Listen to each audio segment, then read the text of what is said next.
Hello दोस्तों, कैसे हैं आप सभी का मैं आपके प्यारे channel the success point at the rate पे एक बार फिर से आपका स्वागत करता हूं। जैसा कि आप जानते हैं, the success point at the rate education का एक ऐसा प्लेटफॉर्म है जो हर रोज़ काफ़ी महत्वपूर्ण प्रश्नों को आपके बीच में लेके आके डिस्कशन करता है, आप तक प्रोवाइड कराता है महत्वपूर्ण प्रश्नों को, ताकि आप अपने लक्ष्यों के बहुत करीब पहुँच सकें। हमारा प्रयास रहता है कि हम कुछ ऐसा करें कि आपको सिलेक्शन जल्द से जल्द हो सके। इसलिए हमारा जो लक्ष्य है, जो हमारा उद्देश्य है, वो आपकी सफलता है दोस्तों। इसलिए हम आपके सफलता दिलाने में प्रयासरत हैं। इसलिए आपसे गुजारिश है कि वीडियो को ज़्यादा से ज़्यादा शेयर कीजिए, लाइक कीजिए। वीडियो आपको कैसी लगती है कमेंट में ज़रूर बताएं। किसी भी सब्जेक्ट से संबंधित महत्वपूर्ण प्रश्नों को देखना है तो आप प्लेलिस्ट में जाकर के देख सकते हैं। अगर आप थ्योरी देखना चाहते हैं हिस्ट्री से रिलेटेड तो आप प्लेलिस्ट में जाकर के देख सकते हैं, वहाँ थ्योरी भी मौजूद है। हम एमसीक्यू क्वेश्चन भी डिस्कशन कर रहे हैं, जो कि आपके हर एग्ज़ाम को ध्यान में रखते हुए बनाई गई है, चाहे वो यूपीएससी हो, यूपीपीएससी हो या अदर कोई भी कॉम्पिटिटिव एग्ज़ाम हो, तो उन सभी को ध्यान में रख के बनाई गई है। तो वीडियो को ज़्यादा से ज़्यादा शेयर कीजिए, साथ ही साथ चैनल को सब्सक्राइब कीजिए, बेल आइकन ऑन कीजिए, ताकि वीडियो की अपडेट आपको मिलती रहे। ऐसे ही प्रश्न आपको हर रोज़ मिलते रहेंगे, ये मेरा आपसे वादा है दोस्तों। तो चैनल से जुड़िए, खुद भी जुड़ें, खुद भी लाभ उठाएं, औरों को भी जोड़ें और उनको भी लाभ पहुंचाने का प्रयास करें। चलिए देखते हैं कि आधुनिक भारत के इतिहास से संबंधित आज के कौन कौन से महत्वपूर्ण प्रश्नों को रखा गया है। तो आज का पहला प्रश्न क्या है दोस्तों? आज का पहला प्रश्न है, वर्ष 1907 में सूरत में भारतीय राष्ट्रीय कांग्रेस के विभाजन का मुख्य कारण क्या था? प्रश्न क्या है दोस्तों? वर्ष 1907 की बात है कि सूरत में जो भारतीय राष्ट्रीय कांग्रेस के जो विभाजन हुआ था, उसका मुख्य कारण क्या था? पहला कथन कह रहा है कि लॉर्ड मिंटो द्वारा भारतीय राजनीति में सांप्रदायिकता का प्रवेश कराना। दूसरा विकल्प है दोस्तों, अंग्रेजी सरकार के साथ नरमपंथियों की वार्ता करने की क्षमता के बारे में चरमपंथियों में विश्वास का अभाव। तीसरा यानी सी विकल्प कह रहा है कि मुस्लिम लीग की स्थापना। डी विकल्प है भारतीय राष्ट्रीय कांग्रेस का अध्यक्ष निर्वाचित हो सकने में अरविंद घोष की असमर्थता। कौन सा कारण है इन चारों विकल्पों में से जिसकी वजह से 1907 का भारतीय राष्ट्रीय कांग्रेस में विभाजन हुआ था दोस्तों?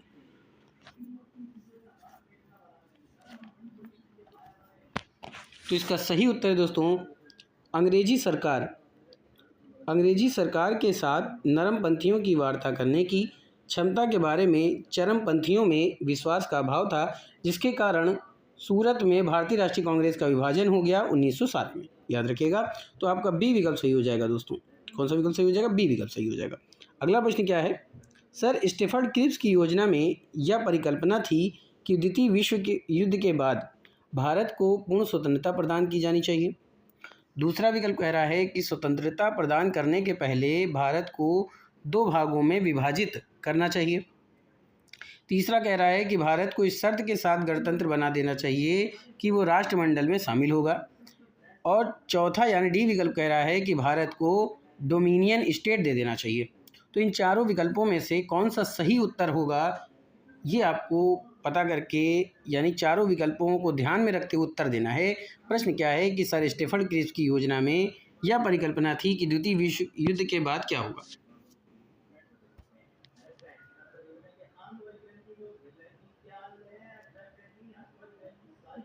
तो आपको बता दूं दोस्तों कि सर स्टेफर्ड क्रिप्स की योजना में जो परिकल्पना थी कि द्वितीय विश्व युद्ध के बाद क्या होना चाहिए, तो द्वितीय विश्व युद्ध के बाद, बात समझ में आ रही है? स्टेफर्ड क्रिप्स की जो योजना थी उसमें जो परिकल्पना की गई थी कि द्वितीय विश्व युद्ध के बाद भारत को डोमिनियन स्टेट दे देना चाहिए। भारत को क्या दे देना चाहिए? डोमिनियन स्टेट दे देना चाहिए दोस्तों। याद रहेगा। द्वितीय विश्व युद्ध के बाद दोस्तों भारत को डोमिनियन स्टेट दे देना चाहिए। तो आपका डी विकल्प सही हो जाएगा। फिर से एक बार प्रश्न को ध्यान में देख लीजिए, बहुत ही अच्छा प्रश्न है कि सर स्टेफर्ड क्रिप्स की योजना में क्या परिकल्पना थी कि द्वितीय विश्व युद्ध के बाद।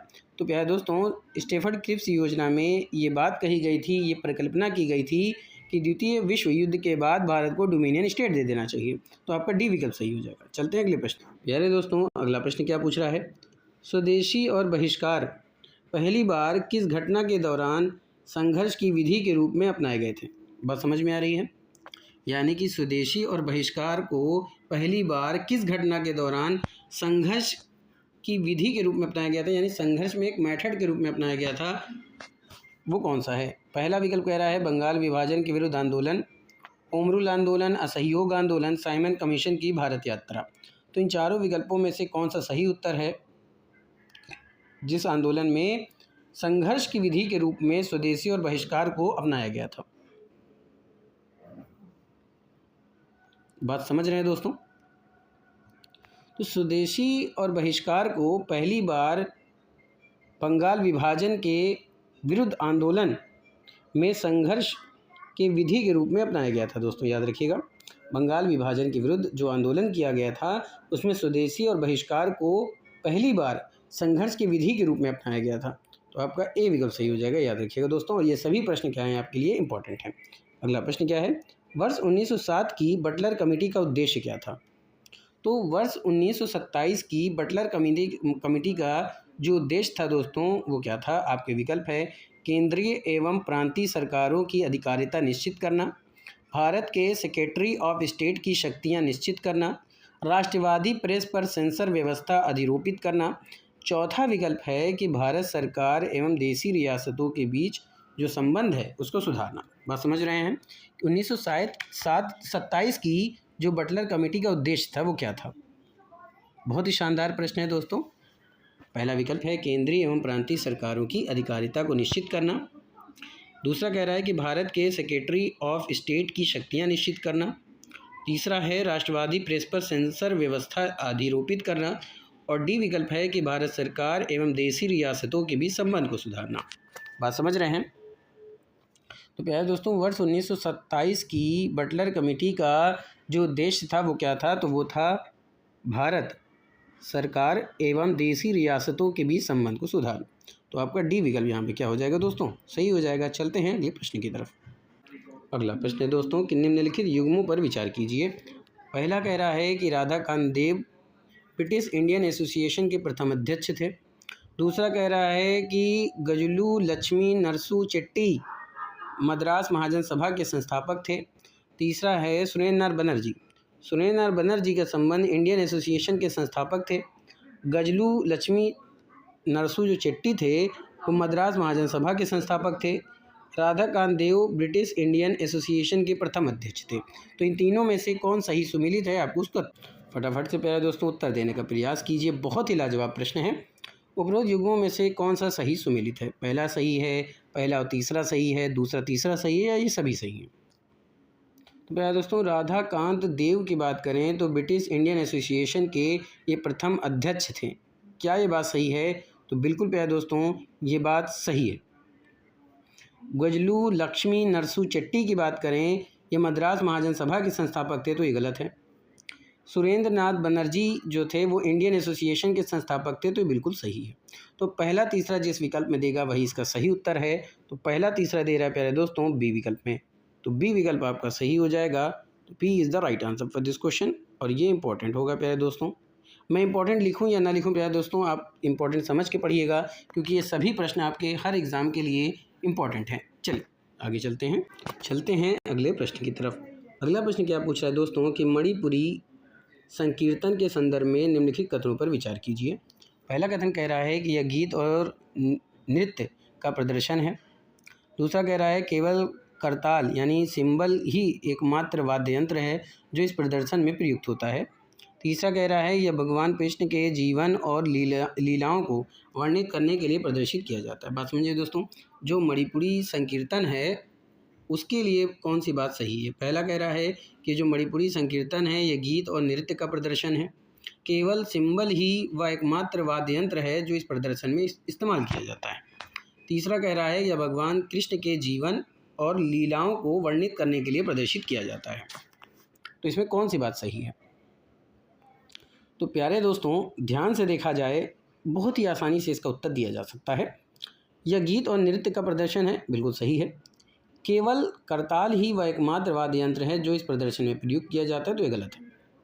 यह भगवान कृष्ण के जीवन और लीलाओं को वर्णित करने के लिए प्रदर्शित किया जाता है, तो बिल्कुल सही है। तो आपका पहला तीसरा सही है। तो पहला तीसरा आपके बी विकल्प में दे रहा है प्यारे दोस्तों, तो बी विकल्प आपका क्या हो जाएगा? सही हो जाएगा। तो B is the right answer for this question. चलते हैं अगले प्रश्न की तरफ।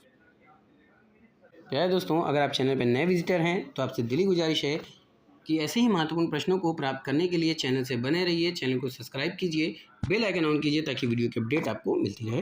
अगले प्रश्न को देखते हैं। अगला प्रश्न बहुत ही लाजवाब है कि निम्नलिखित में से कौन ब्रिटिश शासन के दौरान भारत में रैयतवाड़ी बंदोबस्त के प्रारंभ किए जाने से संबद्ध था, यानी कि संबंधित था। बात समझ रहे हैं दोस्तों, बहुत ही आसान प्रश्न है। निम्नलिखित में से ब्रिटिश शासन के दौरान भारत में रैयतवाड़ी जो व्यवस्था, जो बंदोबस्त किया गया था, उसको प्रारंभ किए जाने से कौन संबंधित है। पहला कह रहा है लॉर्ड कॉर्नवालिस, अलेक्जेंडर रीड और थॉमस मुनरो। बहुत ही ध्यान से पढ़िएगा, प्रश्न बहुत ही आसान प्रश्न है, बहुत ही उत्तर प्रश्न। आपने ये प्रश्न कई बार एग्जाम में देखा भी होगा अगर आप वनडे एग्ज़ाम की तैयारी करने वाले बच्चे हैं। प्यारे दोस्तों, कई बार अक्सर क्या होता है कि प्रश्न मिलते जुलते एग्जाम में आ जाते हैं और हम उसको गलत कर देते हैं, पर प्रश्न को ध्यान से देखिए तो आप डेफिनेटली प्रश्न का उत्तर दे पाएंगे। निम्नलिखित में से कौन ब्रिटिश शासन के दौरान भारत में रैयतवाड़ी बंदोबस्त के प्रारंभ किए जाने से संबंधित थे। Lord Cornwallis, Alexander Reid, Thomas Munro. तो इसका सही उत्तर क्या होगा दोस्तों, अलेक्जेंडर रीड और थॉमस मुनरो, ये दो व्यक्ति ऐसे थे जो कि भारत में रैयतवाड़ी बंदोबस्त के प्रारंभ किए जाने से संबंधित थे, पर लॉर्ड कॉर्नवालिस से संबंधित नहीं थे दोस्तों। तो दूसरा तीसरा कौन से विकल्प में दे रहा है ये देखना है। तो ये सी विकल्प में दे रहा है दोस्तों, तो आपका सी विकल्प क्या हो जाएगा, सही हो जाएगा। तो C is the right answer for this question. चलते हैं अगले प्रश्न की तरफ। मेरे प्यारे दोस्तों, अगला प्रश्न क्या पूछ रहा है। वर्ष 1929 का जो व्यापार विवाद अधिनियम था, यानी ट्रेड डिस्ट्रीब्यूट्स एक्ट, ये निम्नलिखित में से किसका उपबंध करता है। विकल्प है उद्योगों के प्रबंधन में कामगारों की भागीदारी, औद्योगिक झगड़ों के दमन के लिए प्रबंधन के पास मनमानी करने की शक्ति, व्यापार विवाद की स्थिति में ब्रिटिश न्यायालय द्वारा हस्तक्षेप, अधिकरणों की प्रणाली तथा हड़तालों पर रोक। तो वर्ष 1929 का जो व्यापार विवाद अधिनियम है, यानी ट्रेड डिस्ट्रीब्यूट एक्ट, निम्नलिखित में से किसका उपबंध करता है। फटाफट से उत्तर दीजिए दोस्तों कि वर्ष 1929 का जो व्यापार विवाद अधिनियम यानी ट्रेड डिस्ट्रीब्यूट्स एक्ट है, ये किसका उपबंध करता है। लोगों के प्रबंधन में कामगारों की भागीदारी, औद्योगिक झगड़ों के दमन के लिए प्रबंधन के पास मनमानी करने की शक्ति, व्यापार विवाद की स्थिति में ब्रिटिश न्यायालय द्वारा हस्तक्षेप, अधिकरणों की प्रणाली तथा हड़तालों पर रोक। तो इसका सही उत्तर क्या होगा दोस्तों, ये आपको बताना है। फटाफट से उत्तर देने का प्रयास कीजिए। तो इसका सही उत्तर क्या होगा दोस्तों, इसका सही उत्तर है डी विकल्प, यानी कि अधिकरणों, डिस्ट्रीब्यूनल्स की प्रणाली तथा हड़तालों पर रोक, ये इसका सही विकल्प हो जाएगा दोस्तों। तो D is the right answer for this question. चलते हैं अगले प्रश्न की तरफ, समझने का प्रयास कीजिएगा दोस्तों, बहुत ही आसान प्रश्न है। The success point at the rate पे ही आप शानदार महत्वपूर्ण प्रश्नों को प्राप्त कर सकते हैं। तो वीडियो को शुरुआत से अंत तक जरूर देखें ताकि आपको प्रश्न समझ में आ सके और आप महत्वपूर्ण प्रश्नों को प्राप्त कर सकें। अगला प्रश्न क्या पूछ रहा है दोस्तों, तो अगला प्रश्न है कि भारतीय स्वतंत्रता संघर्ष के संबंध में निम्नलिखित घटनाओं पर विचार कीजिए। पहला है रॉयल इंडियन नेवी में गदर, भारत छोड़ो आंदोलन का प्रारंभ, द्वितीय गोलमेज सम्मेलन। उपरोक्त घटनाओं का सही कालानुक्रम समझने का प्रयास कीजिएगा दोस्तों कि भारतीय स्वतंत्रता संघर्ष के संबंध में निम्नलिखित घटनाओं पर विचार कीजिए।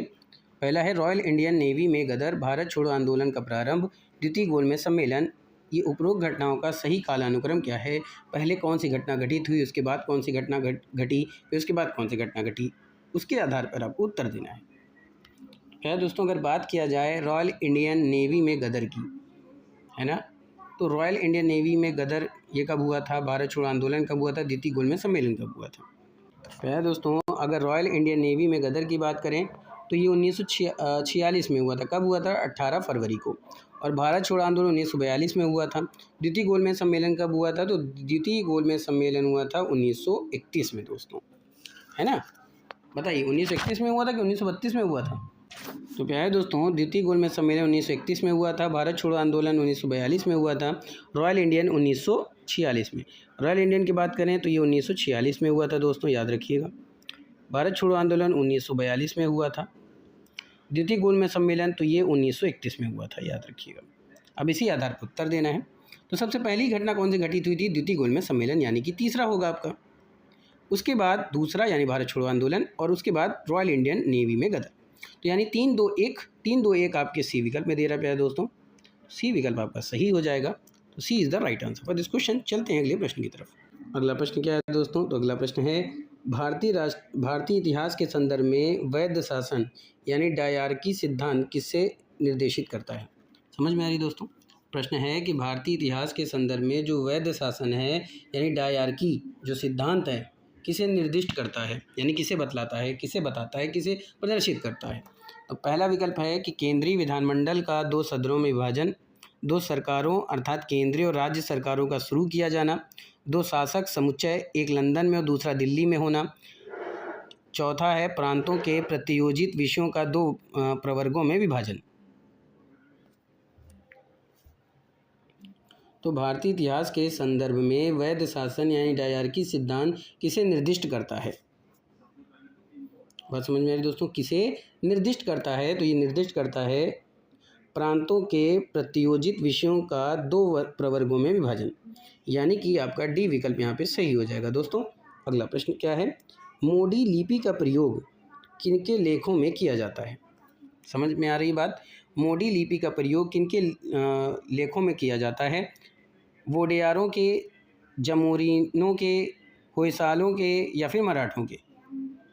समझ में आए दोस्तों? वोडेयारों के, जमोरिनों के, होयसलों के या फिर मराठों के? तो आपको बता दूं कि ये जो मोडी लिपि होता है इसका प्रयोग किया जाता है मराठों के लेखों में, इसका इस्तेमाल किया जाता है। किस में किया जाता है? मराठों के लेखों में। तो आपका डी विकल्प सही हो जाएगा दोस्तों यहाँ पे। तो D is the right answer for this question. अगला प्रश्न है दोस्तों कि हुगली को बंगाल की खाड़ी में समुद्री लूटपाट के लिए किसने अड्डा बनाया था? बात समझ में आ रही है कि हुगली को बंगाल की खाड़ी में समुद्री लूटपाट के लिए किसने अड्डा बनाया था? पुर्तगालियों ने, फ्रांसीसियों ने, डेनमार्क वासियों ने या फिर अंग्रेजों ने? तो हुगली को बंगाल की खाड़ी में समुद्री लूटपाट या लूटपाट कह लीजिए, लूटपाट लिखा है, लूटपाट के लिए यहाँ ता होगा दोस्तों, यहाँ ता होगा। तो लूटपाट के लिए किसने अड्डा बनाया था? तो इसका सही उत्तर क्या होगा? तो ये बनाया था दोस्तों अंग्रेज़ों ने। अंग्रेज़ों ने क्या किया था कि हुगली को बंगाल की खाड़ी में समुद्री लूटपाट के लिए केंद्र बना लिया था, यानी अड्डा बना लिया था। तो आपका डी विकल्प सही हो जाएगा दोस्तों। चलते हैं अगले प्रश्न की तरफ। अगला प्रश्न क्या है? तो अगला प्रश्न है दोस्तों, चलिए बताइए। अगला प्रश्न है कि सन 1946 में निर्मित अंतरिम सरकार में कार्यपालक परिषद के उपसभापति कौन थे? समझ में आ रहा प्रश्न दोस्तों? सन 1946 में निर्मित अंतरिम सरकार में कार्यपालक परिषद के उपसभापति कौन थे?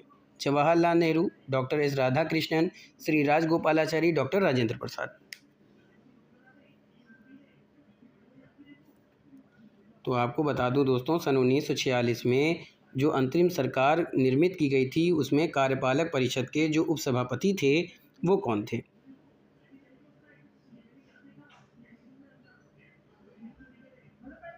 दोस्तों इस प्रश्न को दोबारा से देख लेते हैं कि हुगली को बंगाल की खाड़ी में समुद्री लूटपाट के लिए किसने अड्डा बनाया था? तो क्या दोस्तों अंग्रेज़ों नहीं होगा, पुर्तगालियों ने बनाया था। माफ़ कीजिएगा, मैंने गलत उत्तर बता दिया। तो यहाँ ए विकल्प सही होगा। ठीक है, क्या होगा? हुगली को बंगाल की खाड़ी में समुद्री लूटपाट के लिए जिसने अड्डा बनाया था वो कौन थे?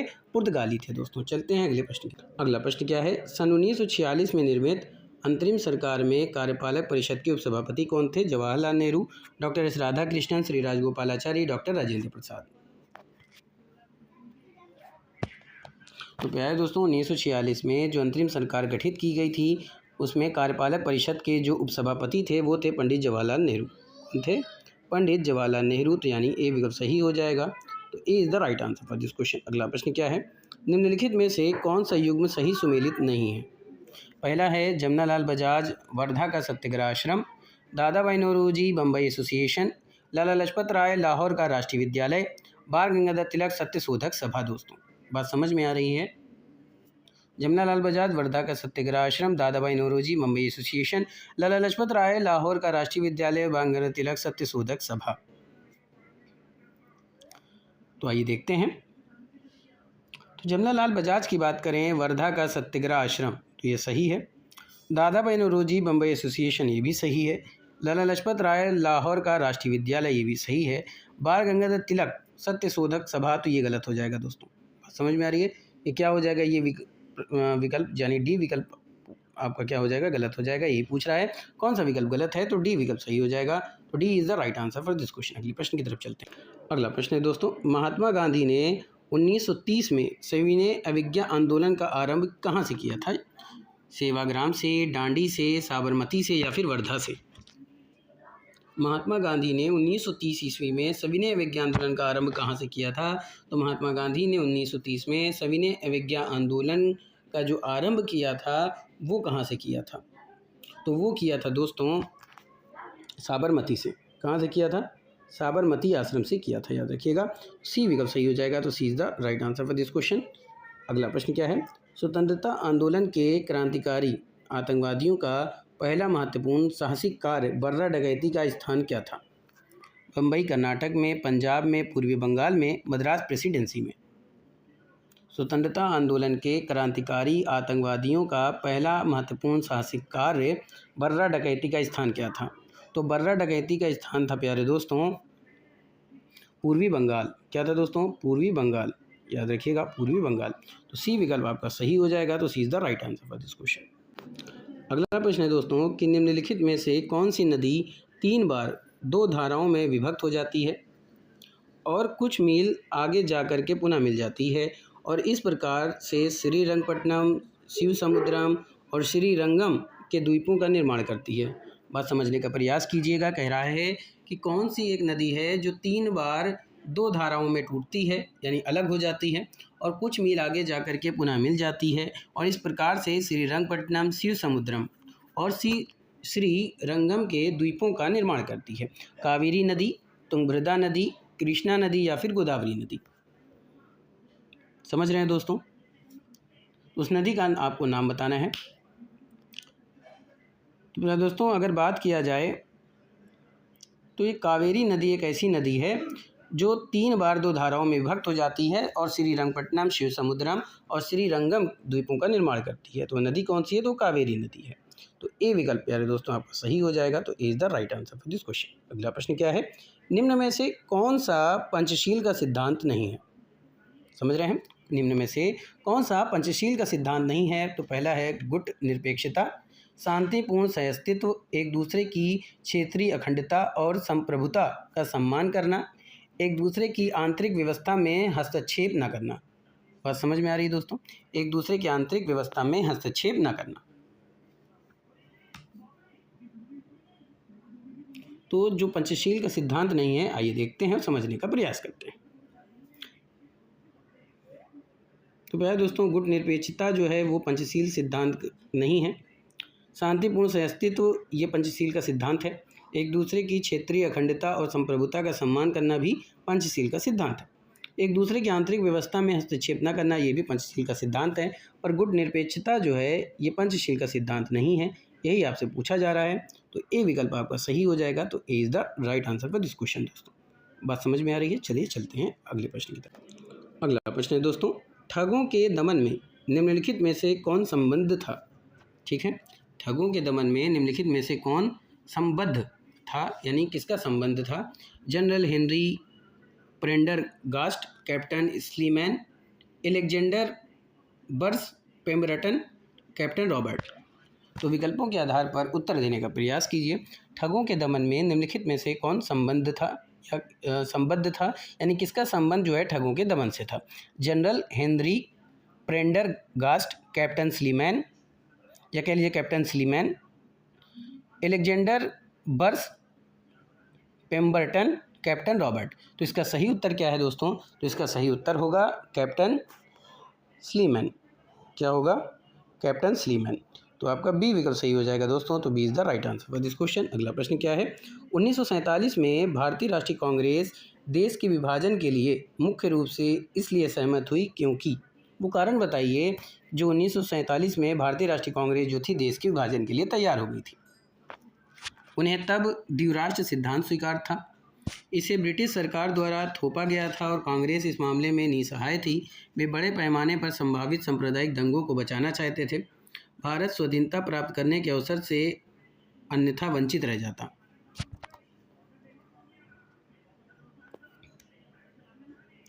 तो प्यारे दोस्तों 1947 में जो भारतीय राष्ट्रीय कांग्रेस देश के विभाजन के लिए तैयार हुई थी उसका सीधा सा कारण था कि वे बड़े पैमाने पर संभावित सांप्रदायिक दंगों को बचाना चाहते थे।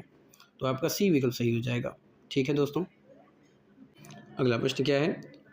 जब 1946 ईस्वी में भारतीय मुस्लिम लीग को अंतरिम सरकार में सम्मिलित किया गया, तब लियाकत अली खां को जो विभाग दिया गया था वो कौन सा था? विदेश, गृह, वित्त, रक्षा। तो 1946 ईस्वी में भारतीय मुस्लिम लीग को अंतरिम सरकार में जब सम्मिलित किया गया, तब लियाकत अली खां जिसको जो विभाग दिया गया था वो विभाग था वित्त। दोस्तों कौन सा विभाग था? तो वो वित्त विभाग था। तो आपका सी विकल्प क्या हो जाएगा? सही हो जाएगा। अगला प्रश्न क्या है?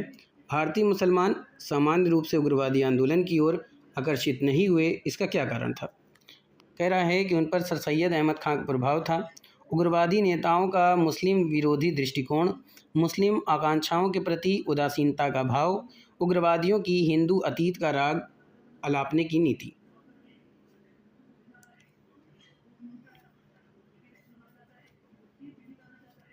तो दोस्तों भारतीय मुसलमान सामान्य रूप से उग्रवादी आंदोलन की ओर आकर्षित नहीं हुए थे। इसका कारण था कि उग्रवादियों की जो हिंदू अतीत का राग था वो अपनाने की नीति। ठीक है दोस्तों, हिंदू अतीत का राग अपनाने की नीति के कारण जो भारतीय मुसलमान थे वो उग्रवादी आंदोलन में आकर्षित नहीं हुए। तो डी विकल्प आपका सही हो जाएगा। आगे चलते हैं।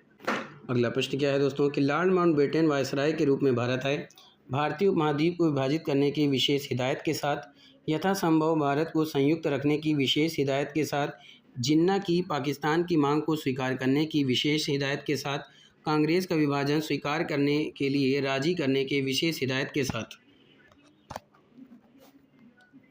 दोस्तों जो लॉर्ड माउंटबेटन वायसराय बनाए गए थे, वो भारत में वायसराय के रूप में जब भारत आए तो उनका क्या उद्देश्य था? तो उनका सीधा सा उद्देश्य था दोस्तों कि यथासंभव भारत को संयुक्त रखने की विशेष हिदायत के साथ वो भारत आए थे, यही उनका उद्देश्य था। तो बी विकल्प क्या हो जाएगा? सही हो जाएगा। अगला प्रश्न क्या है? कथन और कारण। खिलाफत आंदोलन में शहरी मुस्लिम को राष्ट्रीय आंदोलन के घेरे में ला दिया गया। ठीक है दोस्तों, खिलाफत आंदोलन में शहरी मुस्लिम को राष्ट्रीय आंदोलन के घेरे में ला दिया। राष्ट्रीय और खिलाफत दोनों आंदोलन जो हुए थे उसमें साम्राज्यवाद विरोधी एक प्रबल तत्व था। कथन और कारण को ध्यान देते हुए उत्तर देना है कि कथन और कारण दोनों सही हैं। कारण जो है वो कथन की सही व्याख्या है, कथन और कारण दोनों सही हैं, लेकिन कारण कथन की सही व्याख्या नहीं करता है। कथन सही है, कारण गलत है, या फिर कथन गलत है, कारण सही है। तो इसका सही उत्तर क्या है दोस्तों? आइए समझते हैं। तो भैया दोस्तों, खिलाफत आंदोलन में शहरी मुस्लिम को राष्ट्रीय आंदोलन के घेरे में ला दिया, ये बात बिल्कुल सही है। राष्ट्रीय और खिलाफत दोनों आंदोलनों में साम्राज्यवाद विरोधी एक प्रबल तत्व था, तो ये भी सही है। ठीक है दोस्तों, तो यानी कथन और कारण दोनों सही है, लेकिन कारण जो है वो कथन की व्याख्या करता है, ये भी ध्यान रखिएगा। तो आपका ए विकल्प सही हो जाएगा दोस्तों कि ए और दोनों सही हैं और कारण जो है वो कथन की सही व्याख्या करता है। तो ए विकल्प आपका सही हो जाएगा। चलते हैं अगले प्रश्न की तरफ। अगला प्रश्न क्या है दोस्तों कि निम्नलिखित कथनों पर विचार कीजिए। 1919 के मार्टिन चेम्सफोर्ड सुधारों ने 21 वर्ष से अधिक आयु की सभी महिलाओं को मतदान देने के अधिकार देने की सिफारिश की थी। ये गलत है। 1935 होगा दोस्तों, ये 1935 के भारत सरकार अधिनियम ने महिलाओं को विधायिका में आरक्षित सीटें दी थी। तो ये बिल्कुल सही है, केवल दूसरा सही है, तो बी विकल्प आपका सही हो जाएगा। तो B is the right answer for this question. तो आज का प्यारा सेशन यहीं पे समाप्त करते हैं दोस्तों। फिर मिलेंगे इसी चैनल पर, इसी तरह से पढ़ते रहिए, मेहनत करते रहिए। मेरी ईश्वर से प्रार्थना है कि आप सबका सिलेक्शन हो। तब तक के लिए thank you, wish you all the best.